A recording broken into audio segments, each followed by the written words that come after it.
By proceeding into the video, you are agreeing that you have read the disclaimer.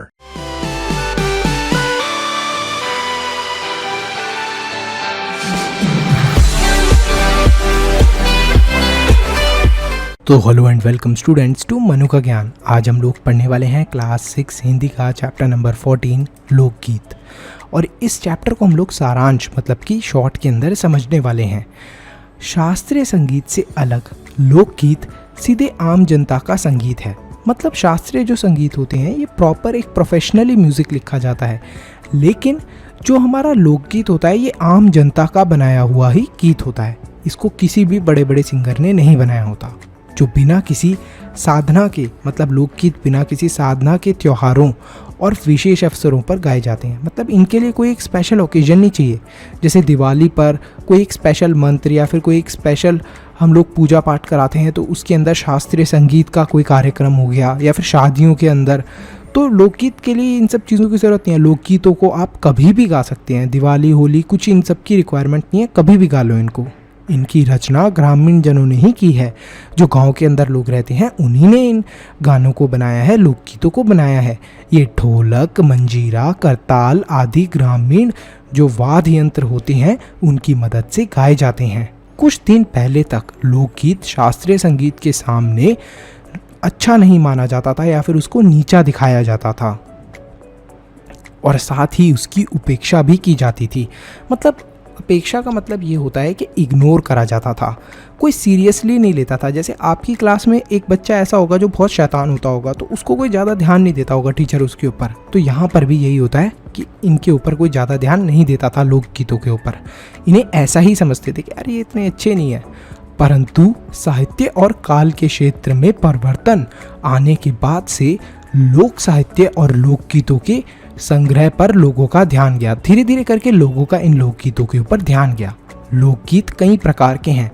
इनमें सबसे मुख्य हैं आदिवासी गीत, फिर आते हैं पहाड़ियों द्वारा गाए जाने वाले गीत जो पहाड़ी कहलाते हैं। मतलब जो पहाड़ के लोग गाते हैं ना, उनको हम लोग क्या बोल देते हैं, उन लोकगीतों को पहाड़ी गीत। गाँव में देश के वास्तविक लोकगीत हैं। तो इसका मतलब क्या है, गांव में देश के वास्तविक लोकगीत हैं, इसका मतलब ये है कि गांव में ही ज़्यादातर लोकगीत गाए जाते हैं और बनाए जाते हैं। चैता, कजरी, ब्राह्मसा, सावन आदि मिर्ज़ापुर, बनारस और पूर्वी उत्तर प्रदेश तथा पश्चिमी बिहार में गाए जाने वाले कुछ लोकगीत हैं।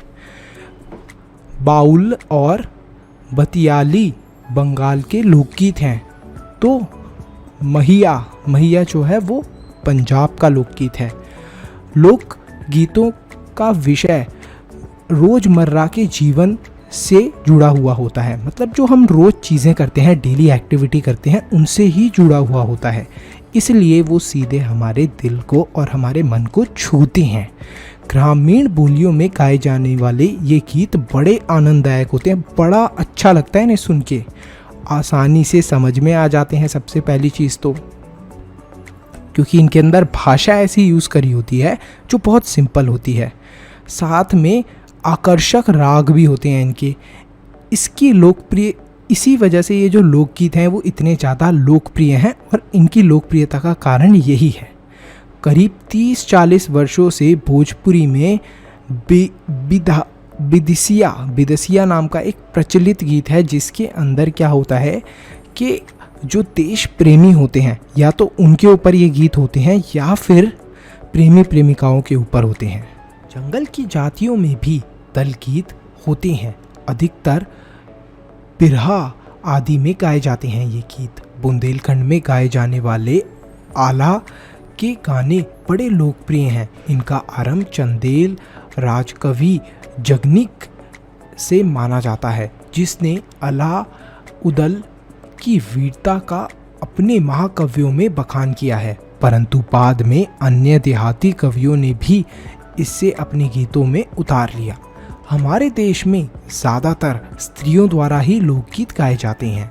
त्योहारों पर नदियों में नहाते हुए जाते समय, और साथ में विवाह के समय, मटकोड़ के समय, जोनार के समय, संबंधियों के लिए प्रेम युक्त लोकगीत हो गए कुछ, और जन्म आदि सब अवसरों के लिए अलग अलग लोकगीत हैं जो स्त्रियां गाती हैं। महाकवि कालिदास ने भी अपने ग्रंथों में उनके गीतों का हवाला दिया है।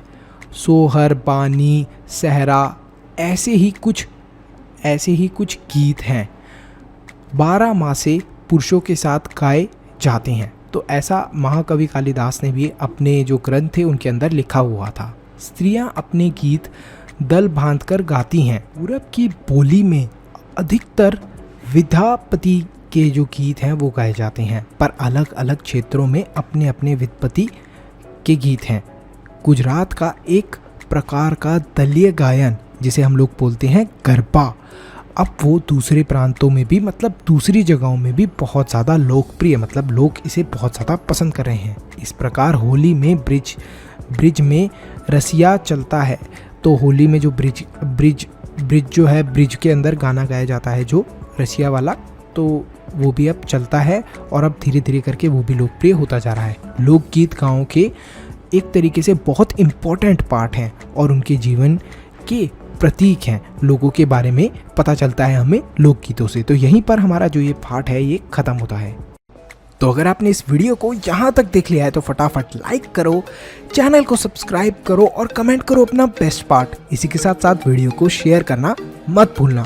एक इम्पॉर्टेंट अनाउंसमेंट, अगर आप लोग चाहते हो कि हम लोग फ्यूचर में इसी तरीके से और भी वीडियोस बनाते रहें तो आप हमारे चैनल के मेंबर बन के हमें सपोर्ट कर सकते हो। अब मेंबर कैसे बनना है? सब्सक्राइब के साथ में जो ज्वाइन बटन है उस पर क्लिक करें और हमारे चैनल के मेंबर बन जाए।